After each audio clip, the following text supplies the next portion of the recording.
Hey, my dear beloved brothers and sisters. This is Matthew, Mr. Hope Richerzhagen, Godisforyouministries.org, speaking on love. And here we're in 1 Corinthians 13, verse 5. And this is what it says. It says, love does not act unbecomingly, does not seek its own, is not provoked, and does not have a record of wrongs.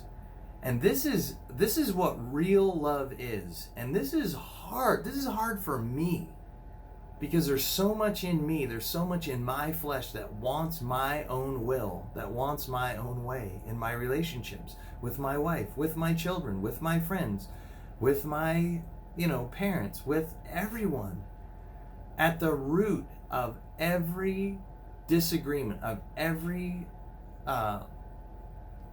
amount of static in human relationships, it's because other people don't show up the way we want them to.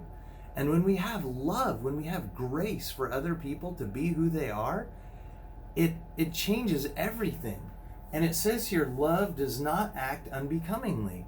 That's becomingly is proper. Like, that's fitting. We talked about kindness already. And that's what you would want to see. You wouldn't want to see someone that's really selfish and demanding. That's what becomingly is. Love does not act unbecomingly. It's like, that's really rude. That's not that doesn't become you. Okay? Love does not seek its own. It's not all about me. When I work with my employees, for example, my teammates, if it's all about me, it's not going to work. It's just, you can't be permanently happy at someone else's expense. It's not possible. If it's all about me, what am I going to get out of it? How much work you're performing? How much? No. Love is about them first. It's about the other person. It's about, how can I serve you? And yeah, I have needs. And obviously, if my employees don't come to work and they don't do their job, I can't afford to pay them. Obviously, it's what comes first. What's the focus? That makes all the difference. It's the energy that you carry. I like you. I care about you as a person. I want you to do well. I want to be a blessing to you. Don't put yourself first. It doesn't seek its own. It's not provoked. Now this is a huge thing in communication. I just said earlier, the only source of static in human relationships is we want people to show up differently than they are. And when we're not provoked, it's when we realize that other person that's them. If somebody has a bad day and they come and share it with me, I don't have to get all mad. I don't have to get all upset. That's them. Those are their feelings. And love is kind. Love's going to say, wow, that sounds really rough. Thanks for sharing that with me. But it's not me. That's them. In human relations, in marriage, in child rearing, in working with other people, if we can keep ourselves from being provoked, if we can control our stuff, stay in self-control, which is one of the fruits of the Spirit, it allows the energy to rise in an interaction and then come back down. If their energy rises up and our energy rises up, what do you have? You have escalation. Well, you said, well, you meant, well, and that's not helpful. Then people's feelings get hurt. You dirty, rotten. That's not helpful. Love is not provoked. If you're provoked, what that means, it's like a doorbell that says, ding dong, there's something here that inside of you. If someone came up to you and they said something, like, I'll just give you an example. If somebody says something to you and it really hurts you, you get all mad, there's something there inside of you. You can say, well, they shouldn't say that to me. They shouldn't. Shame on them. Obviously, if it's a trigger point or whatever.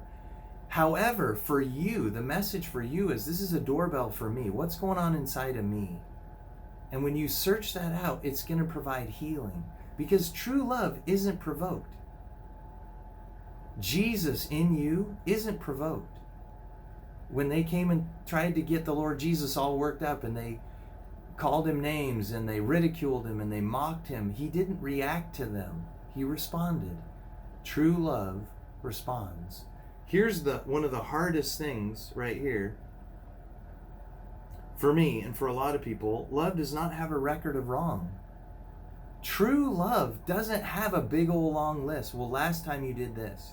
Well, for 5 years you've been doing this. You always come to late work.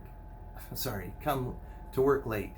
You always, when you say you always or you never, you're actually, those are words that indicate that you're projecting your feelings on someone else. Because that's probably almost always never true. And the truth sets us free. Love, honestly, it doesn't keep a record of wrongs. It's in the present. How can I serve you right now? You know what? Everybody, we were talking yesterday as a family, and I was just saying to the family, to my children who are grown adults now, everybody is always going to disappoint you. I hate to, it's not that they're evil people. Everybody is going to disappoint you. Everybody is going to fail you. Everyone. Your spouse, your children, your parents, your employees, your boss, everybody. We're all human. And when we have trouble with having a record of wrong, it's because we need to forgive. And love forgives. In Ephesians 4:32, it says, being tenderhearted, forgiving one another, even as God, for Christ's sake, hath forgiven you. And when we have trouble forgiving other people, ultimately, if you dig down to the bottom, part of the reason, the root of it, is pride. I can't believe they did that to me. And you hold on to that. I was hurt. That's pride. And it's hard. You guys, I've lived. I've been deeply hurt. I know what I'm talking about. Forgiveness is a choice. And true love, Jesus in you, true love, doesn't keep a record of wrongs. True love is in the moment. How can I bless you? How can I serve you? And you guys, my dear beloved brothers and sisters, which do you think is a happier path? Being in the present or living in pain that happened, years ago or decades ago or whatever, when you were a child? You can't go back and make a new beginning, but you can start right now and write a new ending. And writing a new ending is being in the present. It's being in love, not having a record of wrongs. Thank you so much for sticking with me. Like, share, comment. Thanks so much. God richly bless you.